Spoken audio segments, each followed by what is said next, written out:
Hey, this is Tim Cummins, and welcome back to another Story Tim. This story took place when I was in Amboseli, at the base of Kilimanjaro, right there at the border between Kenya and Tanzania. Amboseli is known for elephants. It's known for lots of big cats, and lions are one of the biggest cats. I don't know if you've ever, when you go to the zoo, if you ever stand next to a lion, lions are really big. I mean, if you stand up, they normally will hit you at about, no kidding, just under your shoulder level. They're really, really big cats, and they're not nice. If you ever wonder why, most magicians work with tigers, that's because lions are very unpredictable. You can never trust a lion. Mr. Tim's tip for you today: never trust a lion. You can trust a tiger. You can trust a cheetah. In fact, cheetahs will come right up to you, and you can almost pet cheetahs, and they got the loudest purr. If you can imagine a cat on steroids giving a purr, that's what it'd be like. But lions, no, lions they're not nice, man. I'm telling you, they're not nice. All that Lion King business, I don't know, man. Well, I was in Amboseli with my Aunt Noreen and her friend Joanne, and we had been looking at some lions. And normally in a pride of lions are normally made up of multiple female lions with cubs. You don't normally have the male lions around. It's normally lionesses with cubs. And these two lionesses had just killed a Congoni, which is a kind of a large antelope, and they were just completely, covered with blood from this thing. And they had opened it up, and the cubs were there, and they were eating them, and had pretty much just finished off that whole Congoni. Well, we had been taking pictures and stuff, and I don't know, back in those days, and it still happens today, it just drives me crazy. People have these electronic cameras with all these special sound effects. Beep, whoop, beep, beep, beep, beep, whoop, whoop, whoop. And you're like, man, it sounds like a daggum pinball arcade. You don't need those sounds. Put them on mute. But I guess the chance of them putting their little silly camera on mute is about the chance of them getting their VCR to stop blinking 12. I guess it's just not going to happen.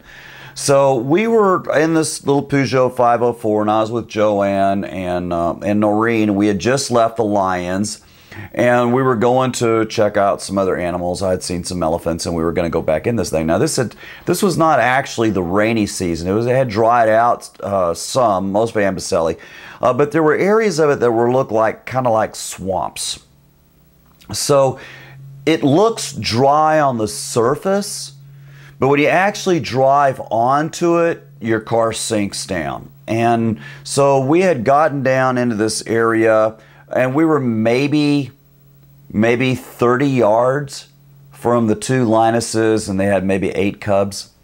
And I got us totally stuck in this black cotton soil, which you just ain't getting out of, So I said, that's just great. We got the lions coming towards us because they had finished eating, and they were coming towards us. And I kept telling myself, well, they're not going to be very aggressive because they just had a major food source, so everything's gonna be okay. But in my heart, I'm also thinking, lion's the most unpredictable of all the big cats, and the favorite part of a lion to eat is your face. I don't know about you, but I want my face intact. So I'm like, okay, I've got these two old ladies. They were then probably in their mid-60s, early 70s, that had come to Africa to experience Africa, So I'm like in the Peugeot, realizing the chance of these old ladies pushing me out is 0. So the problem was, besides the lions coming closer and closer, the problem is that Peugeots are a manual transmission. They're a standard. You got to shift them.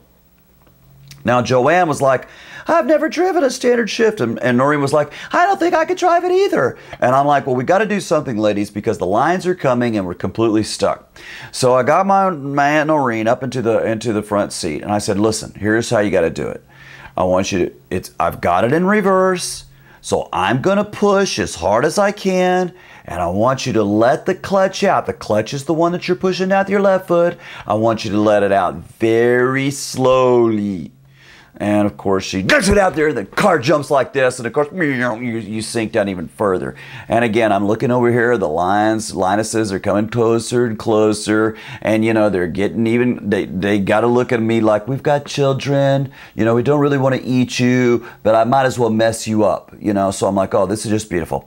So I'm like, okay, Noreen, let's try this again. So we started the car out, and again, she's letting the clutch out, let it go, you know, I'm like, oh my gosh. Well, there was another Volkswagen bus kind of thing, you know, that's like has 10 or 12 passengers, and there were some Americans on that bus.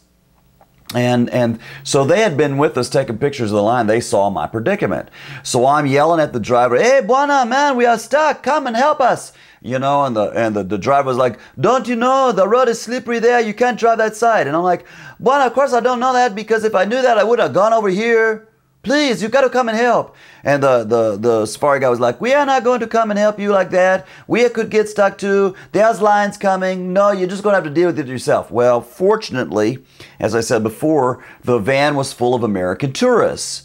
And here's Americans looking at this white guy out here with these two old white women, you know, and they're going, "Well, like hell, we ain't gonna let that white guy, we ain't gonna let that boy out there, them old women go out and stand here, the line's coming. You better come over here and take us out there." So fortunately, the safari guide, he drove the bus over to where the dry land was, you know, and they had 5 or 6 of the men. They were all Americans. I want to say they were from California. They got out and they came out there, and one of the men got into the Peugeot. Now, see, the other thing about in Africa is you're driving on the other side. So, you know, normally here in the States we drive on the left, but in Africa you drive on the right-hand side, but the pedals are the same, so the clutch was still the same. So he was able to let the clutch out slow with his left foot, even though he was having to shift with his left hand rather than how we shift with our right hand here in the States. And we got the 3 guys and myself, Aunt Joanne got out of the way, and we pushed the car, he let it out very slow, and we pushed the car out of the mud, got it out of there where, you know, the lions just, they were about, I don't know, maybe 15 yards from us, sitting under a shade tree, just like checking us out. And it was like the mothers were with the cubs, just like, "Now, see, son, this is what humans will do. First, they don't know where it's wet. They don't have enough snap to stay out of the wet spot. And look at them all pushing, getting muddy. Isn't this funny?" You know, they're all lions, got to look out there, and they were kind of cleaning themselves up. And fortunately, we got back in a thing, and I was able to drive it out and tell them, you know, thank you so much for, you know, what could have been a very, very bad situation, you know, stuck in the mud with lions there. But we made it out safely, and that's another story time.